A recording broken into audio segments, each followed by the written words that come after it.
Hello guys, FlashX007 here, and today I will be transforming this and reviewing it.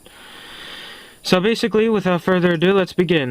First off, we're going to begin with the arm. Basically what we want to do is basically make it look like this. So without further ado, let's begin.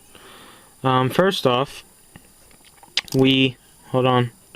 That thing popped out because it's not attached onto the shoulder, so I'll work with it. But anyways, we bend this, so it reveals that, and then we bend this plate right here, like so, and then we just attach this back on, and the arm's basically done.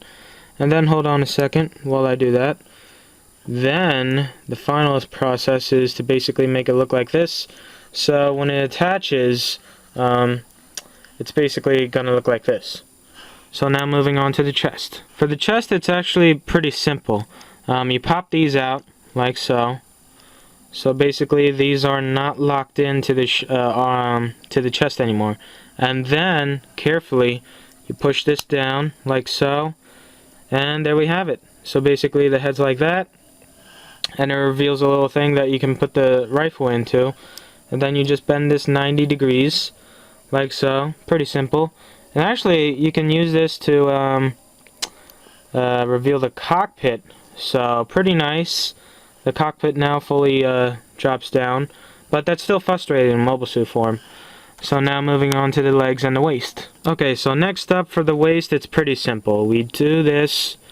We try to push it down. And then, well, it's on like two joints. One ball joint and one other joint that can twist and turn, and basically you're gonna want to try to do this, like basically turn it like completely the other way around. So basically this is what it looks like. Then you just bend this like so, and then do the same thing for the other one. So again, we try to, like, you gotta mess with it a little, fidget with it, and you'll get it done. And basically, hold on while I do that, and there we go. Managed to do that as well. And that's basically it. Now moving on to the leg. For the leg, we're gonna want to do this, which is basically what this looks like. We're gonna want that piece to pop out. So now let's begin with that. Okay, so first we bend this like so, and then we open that up, and then we try to grab this and do that, and then we push it down. Actually, hold on a second while I manage, like so, and there we go. And now you reveal the part where the hand locks on. And then we just bend this, and basically that's it for Stryder form. Now we just put all the pieces together, and then we reveal it. Well, actually before that, almost forgot this little guy. And basically you just push this up, and then you push this like that. And basically this is the Stryder form of the gun. And now we put everything together. Before I do that, I forgot to mention this. You basically, hold on a second while I get this out. You push this up, and then you grab these, and then you twist this up like that, so it stretches out more. In the high grade version, you basically get like an extra piece for that, but for this, it can actually do that by itself.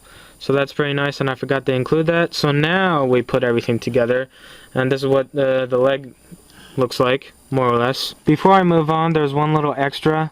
These pieces can lock together, so basically you just push it like so, and the blue part is going to have like two square holes, and that's where the leg pieces can attach together, and this helps locking it in place, and I forgot to include that as well.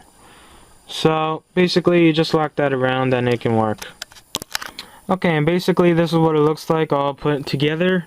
And in the back we have the little pieces locked in place. However, for this one, this side, for some reason it's always loose. It's kind of difficult, and it's understandable. Just like pop that back in, and again this is what it looks like. And as far as the landing gear goes, nothing special, to be honest. Let's show you guys if I can. Basically that's the first part, and the second part is basically these. You would think these are like knee plates, but actually they're landing gear, believe it or not. So that's basically it, and then you just pop it down. Personally, I put these like so if I want to put it on the floor or something like a desk, it keeps it standing like that. And that's what it looks like. Now for my final thoughts, pretty simple. I'm really a fan of it. Like in my last video, like I already discussed that if they continue to like make more master grades of the Age line, I'll love each and every one of them, because each and every one of them have a little statement or design or a little feature that's unique to them. The high grade models are actually pretty good, and so far the master grades are really nice. Each and every one of them offer nice features. However, there's like certain flaws here and there that you can't really ignore or avoid, like the cockpit for the Age-2. If they decide to improve that or decide to leave it as is for a Dark Hound, I'm not going to complain, but the leg piece right here, it's really loose. Like it can transform into Stryder mode pretty well, but it's always in Stryder mode, if you understand my point. Basically, like let's say you want to pose it in some way, or something happens and you touch it, the leg's gonna bend backwards into Stryder mode. And it's kind of annoying. Like, I wish it had a locking mechanism like the arms. Like, you have to pop the arms out in order to push the chest down in order to turn it into Stryder form. But anyways, for my thoughts on the Stryder form, at first I liked it. Like, I really wanted to like keep it in the Stryder form. But then, after seeing it more and more, I realized that it loses detail. The detail's pretty nice on this, however, its mobile suit form has more detail. Like, you can't see the bottom portion of the legs, which kind of sucks. So, like, in mobile suit form, you see it up and down, forward and back, and side to side.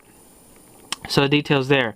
I think it loses detail when it's in Stryder form, because, like, you're going to keep it like this, obviously, in a certain pose, but nobody's ever going to see the bottom. Like, what's the point?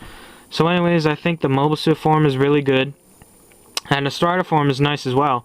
You can actually get two and actually display one in mobile suit and one in Stryder. That's up to you. But in my opinion, they should really continue the master grade line. However, for my predictions, I'm predicting they're gonna release the Age-2 Dark Hound, and then the Double Bullet, and then the exclusive Special Ops in Bandai Online. And then they're gonna do Age-3, Age-3 Normal, Age-3 Fortress and Orbital, and then conclude with FX and Legolas. I think they're just gonna do the Gundams, because that's what it looks like to me right now. However, like, I'd be okay if they released the rest of it in high grade. Like, right now, I'd really wanna see a custom Clanch or a custom Genoese. But anyways, that's what I think. In my opinion, for 4,200 yen, you're really paying. You're really getting what you're paying for. It's really nice, and it transforms into both mobile suit and Stryder form. And this definitely beats the Unicorn's transformation feature. Like, the Unicorn has a lot of problems. You tend to break it if you transform it to destroy mode, but for this, no problems whatsoever. Just a few pieces loose, and that's basically it. I'd like to thank GK Gundam Kid for providing this, and I'd like to thank you guys for watching. And I hope you enjoyed it, and maybe I will do an Age-1, Age-2 comparison. But that's for another time. So thanks for watching. FlashX007, signing out.